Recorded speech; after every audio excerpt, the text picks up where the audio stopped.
Olá e sejam muito bem-vindos à nossa video review de The Legend of Heroes Trails Through Daybreak. Como habitual, vamos mostrando aqui algo do nosso gameplay à medida que falamos sobre o jogo e não se esqueçam de ajudar, dar o like no vídeo e se ainda não o fizeram, subscrevam este nosso canal de YouTube onde nós falamos com vocês sobre anime, mangá e videojogos. The Legend of Heroes é uma das séries RPG que mais se tem destacado nestes últimos anos nos corações dos fãs deste género.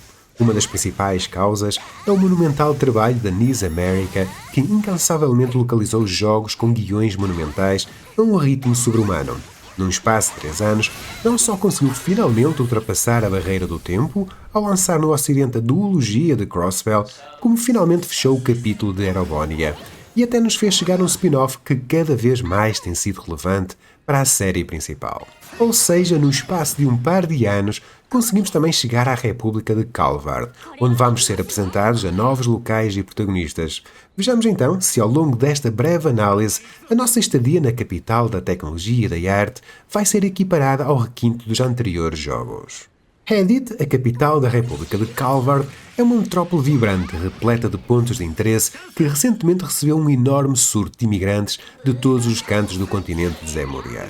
Os muitos bairros da cidade albergam de tudo, desde pacatas tabacarias a movimentados clubes, centros comerciais e cinemas. No meio deste cenário citadino e na cidade velha do distrito, somos introduzidos a Van Arkwright, um jovem Springan que gera o gabinete de soluções Arkwright, uma agência que atua como híbrido entre os Bracers e a SSS, visto que realiza trabalhos onde ambas não conseguem atuar. Um dia Van é abordado por Agnes Claudel, uma jovem estudante da prestigiada Academia Aramis que pede a sua ajuda para encontrar uma Orbment chamada Octogenesis, uma invenção do seu falecido bisavô Claude Epstein, um dos maiores cientistas de Zemuria. A busca para localizar esta e outras 7 Genesis leva a dupla a formar alianças com Bracers, agentes do governo, SID e até organizações criminosas. À semelhança dos anteriores capítulos, a história de The Legend of Heroes Trails Through Daybreak também é magistralmente elaborada. Contudo, a grande mudança é que apresenta um tom muito mais adulto e sombrio. A narrativa é rica em fações, relações e alianças complexas. Um dos temas centrais do jogo é a exploração de áreas morais cinzentas que desafiam a noção de que não existe um bem e mal absoluto. Embora os arcos anteriores tenham abordado esta ideia, o primeiro capítulo de Calvard aprofunda muitíssimo melhor. A segunda metade do jogo, em particular, está repleta de momentos intensos que vão fazer qualquer jogador questionar a sua conduta. Ao contrário de alguns dos jogos anteriores da série que se baseavam em reviravoltas no enredo à velocidade da luz, a aventura do Springan e do seu grupo oferece uma nova experiência mais calma e bastante cultural. A República de Calvard possui um misto muito equilibrado entre o contemporâneo e o moderno que contrasta imenso com o Império de Erobonia ou a cidade de Crossbell. Como Calvard é uma república e não é uma monarquia, a sua intriga política é bastante relacionável à do nosso mundo. A filosofia multicultural do país introduz perspectivas diversas de várias etnias e enriquecem a narrativa com cenários dinâmicos e variados. A exploração da diversidade cultural no jogo dá uma profundidade à história, porque estes choques culturais criam situações estimulantes e envolventes que contribuem para os temas de renovação e recomeço presentes no jogo. Se tivesse de rotular uma zona do nosso mundo para Calvard, diria que seria a França, devido à sua arquitetura barroca, especial cuidado pela arte, vestuário e pelos acentos nos nomes de locais e personagens. O elenco de personagens também contribui imenso para desenvolver a narrativa e pontos de vista de cada região. Estamos perante um dos mais robustos elencos da série. Van é um excelente protagonista que é apoiado por um conjunto de personagens profundamente imperfeitas, porém fascinantes que o complementam. Cada uma tem também um arco de história pessoal bem desenvolvido que acrescenta peso emocional ao jogador e à narrativa. Ao contrário de alguns dos jogos anteriores, onde as personagens eram meros espaços à espera de serem preenchidos, em The Legend of Heroes Trails Through Daybreak todas têm um propósito e uma motivação credível. Atribuir um líder adulto ao grupo, mesmo que muitas personagens o rotulem de velho, foi uma enorme lufada de ar fresco para a série, porque permitiu evadir-se das tropes e humor juvenil. Van está para The Legend of Heroes como Yuri Lowell esteve para Tales of Vesperia, para ficarem com uma ideia, porque ambos também atuam de uma forma moral bastante ambígua e por vezes assustadora. À medida que os jogadores progridem na história e nas missões secundárias, as suas escolhas influenciam os seus valores de alinhamento, Law, Grey e Chaos. Estes valores têm um impacto nas estatísticas de combate, em certos pontos do enredo, nos aliados que Arkwright Solutions pode recrutar e nos adversários que enfrenta. Uma afinidade LoL elevada permite alianças com organizações públicas, como a Bracer Guild, enquanto o aumento dos valores Grey e Chaos permite recrutar personagens moralmente questionáveis. Estes valores mudam com base nas decisões e ações do jogador ao longo do jogo, com algumas escolhas a alterar significativamente as capacidades de Mare, o núcleo holográfico pessoal de Van. O sistema Alignment, embora pareça interessante em conceito, na prática é muito limitado. Além de alterar as propriedades do núcleo holográfico de Van, o impacto no jogo é mínimo. Apenas existe um momento crítico onde os jogadores vão ter de escolher uma facção para formarem equipa, mas, para além disso, o sistema não influencia significativamente a jogabilidade ou a narrativa. Vi tudo mais como um sistema de reputação do que outra coisa.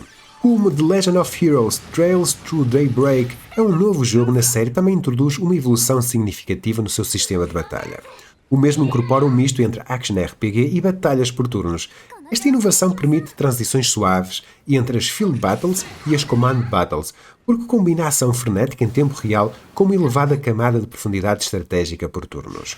Com um simples premir de botão, os jogadores podem mudar de modo para rapidamente eliminar os inimigos mais fracos com ataques rápidos e contínuos, antes de passarem para as batalhas por comandos, para participarem numa abordagem mais estratégica e receberem tactical bônus elevados. O modo Command Battle mantém a mecânica clássica das batalhas Active Time ao recorrer aos tradicionais comandos Attack, Crafts, Arts e Items para conquistar os inimigos. Os jogadores podem explorar o poder dos 7 elementos com artes ou utilizar crafts exclusivas da sua personagem para derrubarem os inimigos.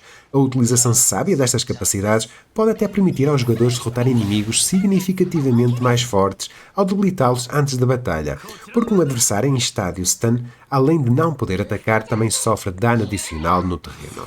O novo sistema de batalha atinge um equilíbrio perfeito entre a ação e a gameplay por turnos e oferece aos jogadores um maior controle sobre os cenários de combate. O envolvimento em tempo real é uma fantástica adição à série, embora pense que deviam ter sido implementadas mais ações para o tornar mais substancial. Na minha mente, este era o sistema de batalha que tinha pensado quando revelaram a trilogia de Final Fantasy VII Remake ao mundo, porque consegue agradar a ambos os públicos. Os novos, que preferem a ação ininterrupta, e os veteranos, que assistiram à maturidade da série e ao seu combate por turnos durante décadas. Graficamente, The Legend of Heroes Trails Through Daybreak representa o auge da Neon Falcon Corporation, em termos de fidelidade gráfica. Os cenários e personagens são detalhados e nítidos, as cores vibrantes e as animações foram bastante melhoradas em comparação com o seu antecessor, The Legend of Heroes Trails into Reverie, que em algumas instâncias recebeu uma versão experimental deste novo motor do jogo. A mudança do Fire Engine para um novo motor proprietário permitiu animações mais dinâmicas e detalhes gráficos melhorados que elevam e finalmente equiparam a experiência visual a outros jogos do seu género. Outro elemento de especial destaque é a sua banda sonora. A Neon Falcon Corporation continua a ter especial cuidado neste parágrafo e a brindar-nos com algumas das melhores faixas musicais num videojogo. Mesmo numa nova região, este elemento continua sólido, desde o orquestral até ao rock progressivo entre violinos, pianos e guitarras elétricas. O difícil é mesmo escolhermos a nossa faixa musical favorita. O jogo volta a contar com as vozes em inglês e japonês, e não destoando o trabalho dos atores de voz ocidentais, julgo que este é um jogo a ser jogado com o áudio em japonês pelos fãs, porque o elenco de Seiyu é repleto de estrelas que vocês já ouviram em múltiplos animes famosos. Como se devem ter apercebido, The Legend of Heroes Trails Through Daybreak é a mais grande porte de Durante no PC, e tal como as anteriores vem equipada com elementos exclusivos que não existem nas versões para as consolas, tais como resoluções ultra-wide e suporte para rácio de aspecto, suporte para taxas de fotogramas até 360 fps, uma definição de campo de visão superior e várias novas opções gráficas que podemos modificar, tais como qualidade e resolução de sombras, volumetria e reflexos no espaço do ecrã. Mesmo com o lançamento do jogo no PC há mais de um ano, Durante continuou a melhorá-lo nos bastidores e, após o seu anúncio ocidental, decidiu implementar um grupo de opções gráficas que estavam em projeto e que são uma novidade até para o próprio sistema. A caixa de sombras foi vastamente melhorada nesta versão do jogo com a nova definição de caixa de sombras pré-definida. A qualidade de sombras foi melhorada sem custo de desempenho. O Sparse Grid Supersampling nativo por hardware é uma tecnologia que foi criada para retificar todos os problemas de anti-aliasing dos jogos anteriores, principalmente em movimento. Agora as arestas e jaggis nas personagens e cenários são praticamente inexistentes, a troco de um impacto brutal no desempenho. Outra grande novidade é a divisão de reflexos dinâmicos no espaço do ecrã e estáticos baseados em mapas de cubos para melhorar transparências em superfícies espelhadas ou rios e suporte para HDR, apesar da sua implementação ainda precisar de algumas melhorias. Também, pela primeira vez na série, todas as opções gráficas podem ser modificadas no próprio jogo e em qualquer altura, sem recorrermos a um launcher para esse efeito. Na nossa já vossa conhecida build PC, podemos jogar o primeiro capítulo na República de Calvard a uns sólidos 120 fotogramas por segundo, com todas as opções gráficas ativadas e no máximo, exceto a Sparse Grid Supersampling, que foi mantida em MSAA 2X, mas com a opção Everything para um acabamento cristalino nas arestas. Contudo, quando saímos do requinte de um computador secretária para a mobilidade e versatilidade de dispositivos portáteis, é que me apercebi que o trabalho de Durante é um verdadeiro guia para portes de jogos de consolas no PC Form Factor. Com o preset médio, pude desfrutar do jogo na Steam Deck a uns sólidos 60 fotogramas por segundo em praticamente todos os ambientes e situações. O mesmo pode ser dito a ROG Ally, onde pude jogar sem qualquer problema a 120 fotogramas por segundo a 1080p com o mesmo preset e com a tecnologia Fluid Motion Frames ativada. Contudo, existe um denominador que achei vital em qualquer um dos aparelhos, que é simples e que molda quase por completo a experiência do jogo. Durante e a sua equipa da PH3 adicionaram uma opção que melhora a interface gráfica em resoluções baixas. Este elemento é bastante útil quando jogamos numa resolução baixa, dado que permite ao jogador ler textos com clareza nos diálogos e menus do jogo, sem esforço e sem os habituais cortes nas caixas de texto. Não vou terminar esta análise sem antes responder àquela tradicional pergunta que está presente na maioria dos grupos de fãs fervorosos desta magnífica série. Pois bem, é possível desfrutar de The Legend of Heroes Trails Through Daybreak mesmo sem jogar os capítulos anteriores? A minha resposta é sim, por mais controverso que seja para alguns. É certo que vão perder bastante contexto da série. Por exemplo, não vão saber de onde vem Zin, ou outro nome que as editoras decidam colocar no robusto praticante de Title, quem é na verdade a sarcástica Renée Bright, porque a organização mafiosa Revenge ainda é mencionada mesmo estando extinta, as origens de Fie Clausel, ou porque o Warmant Ramda ainda é utilizado apesar de ser tecnologicamente inferior a Shifa.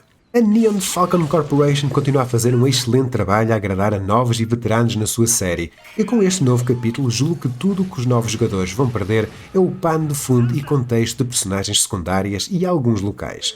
Não se vão sentir perdidos e vão poder desfrutar de um dos jogos que mais tive prazer em jogar neste ano de 2024. Aliás, a banda sonora das batalhas é um forte indicador deste parágrafo, à semelhança dos temas Sophisticated Battle, de The Legend of Heroes Trails in the Sky FC e Glint of Cold Steel, do primeiro capítulo de The Legend of Heroes Trails of Cold Steel, é também despreocupada e animada e transmite os mesmos sentimentos de começo que vivemos em Liberl e Erobonia. Em jeito de conclusão, The Legend of Heroes Trails Through Daybreak marca aquele passo importante que a série teria de dar para se soltar das suas amarras. Estamos perante um dos melhores jogos da série que, na minha opinião, consegue igualar o célebre Legend of Heroes Trails to Azure nos departamentos de elenco de personagens, locais, banda sonora e momentos. Não fiquem intimidados pelos trilhos deixados pelos heróis de Liberl, Crossbell e Erobonia e alistem-se hoje mesmo na Arkride Solutions, na movimentada República de Calvard, e podem crer que vão ficar maravilhados e ansiar pelo próximo capítulo de uma série que finalmente recebeu o seu merecido destaque no género. Aqui está a nossa video review de The Legend of Heroes Trails Through Daybreak e, como habitual, deixem nos comentários o que acharam e não se esqueçam de ajudar, dar o like neste vídeo e, se ainda não o fizeram, subscrevam este nosso canal de YouTube onde nós falamos com vocês sobre anime, mangá e videojogos.